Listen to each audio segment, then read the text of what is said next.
Նոր մանրամասներ են հայտնի դարձել Գյումրիում տեղի ունեցած միջադեպից։ Պարզվում է, շրջանառվող լուրերը, թե Սայաթ-Նովա փողոցում դանակարություն է տեղի ունեցել, չեն համապատասխանում իրականությանը, հայտնել է ներքին գործերի նախարարության խոսնակ Նարեկ Սարգսյանը։ Նրա խոսքով նշված հասցեից խուլիգանություն կատարելու կասկածանքով 3 անձ ձերբակալվել է եւ տեղափոխվել համայնքային ոստիկանության բաժին։ Ավելի վաղ մամուլում տեղեկություններ էին տարածվել, որ Գյումրիի Սայաթ-Նովա փողոցում դանակարություն է տեղի ունեցել եւ 1 անձ տեղափոխվել է բժշկական կենտրոն։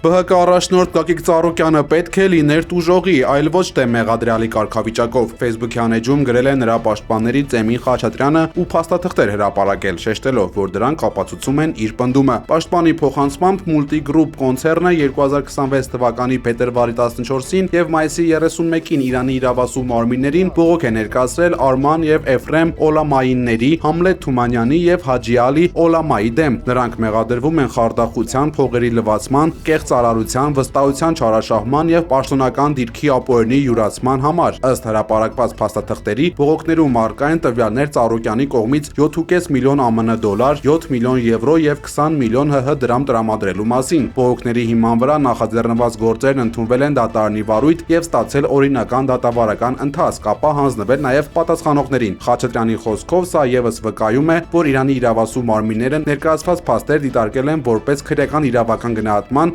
ենթակա եւ արժանի պաշտոնական քննության։ Խաչատրյանի գնահատմամբ այս իրողությունն ուղղակիորեն հակասում է Հայաստանի վարույթն իրականացնող մարմնի այն վարկածին, ըստ որի Ծառուկյանը գործել է խմբի կազմում, իսկ Օլամայիները տուժողներ են։ Պաշտպանական կողմը հրապարակել է իրանական փաստաթղթերի բնօրինակներն ու հայերեն թարգմանությունները, նշելով, որ այս գործընթացը լինելու է շարունակական։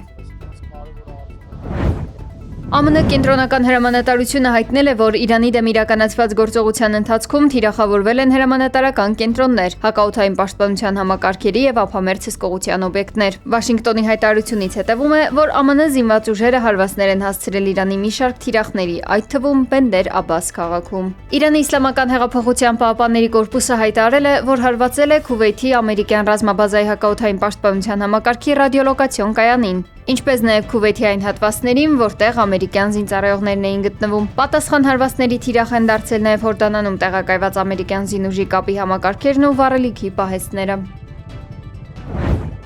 ԱՄՆ-ն չի պատրաստվում ռազմական միջամտությամբ փոխել Իրանի իշխանությունը, հայտարարել է ԱՄՆ փոխնախագահ Ջեյ Դի Վենսը։ Նրա խոսքով, եթե Իրանի ժողովուրդը ցանկանա ապստամբել եւ փոխել իր կառավարությունը, ապա դա նրանց գործն է, սակայն իրենք չեն պատրաստվում այնտեղ ուղարկել 150,000 ցամաքային զինվորականների։ Վենսը նշել է, որ իրենց նպատակը ի սկզբանե Իրանի ներկայիս ռեժիմի տապալումն է եղել։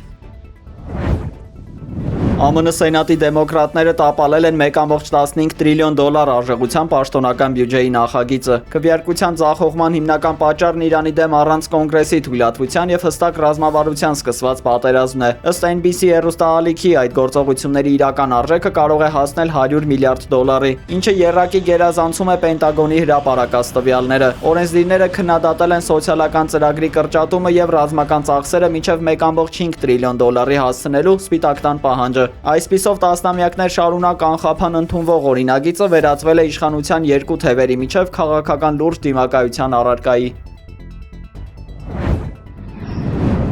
Իսրայելական ստորաբաժանումները ներխուժել են Լիբանանի հարավային Հադաս Հարիս մարտական ուղղություն։ Միաժամանակ իսրայելական հրետանին միջազգայինորեն արգելված ֆոսֆորային ռումբերով թիրախավորել է Բարաշիտ եւ Բեյթ Յահուն բնակավայրերի միջև ընկած բնակելի գոտիները։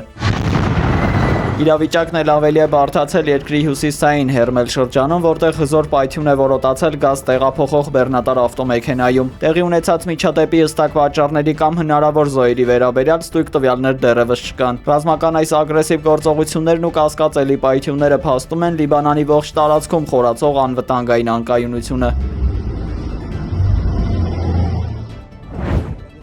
Դոնալդ Թրամփն անհրաժեշտ է համարել իսրայելական զորքերի դուրսբերումը Լիբանանի որոշ հատվածներից եւ Սիրիայի հարավից։ Ըստ նրա նման քայլը կհանդարտեցնի իրավիճակը եւ հնարավորություն կտա հիմնական ջանքերն ուղղել Իրանի զսպմանը։ Սպիտակ տան ղեկավարը դիտարկում է Սիրիայի ժամանակավոր նախագահ Ահմեդ Ալ-Շարային Հեզբոլլայի դեմ գործելու թույլատվություն տալու հնարավորությունը։ Թրամփն ակնկալում է, որ սիրիական նոր ուժերը զինյալների հարցերը կլուծեն ավելի թիրախային, առանց քաղաքներն ավերելու։ Այդուհանդերձ նախկին արմատական առաջնորդին նման դեր վստահելու մտադրությունը տարածաշրջանում խիստ հերավատություն է առաջացրել։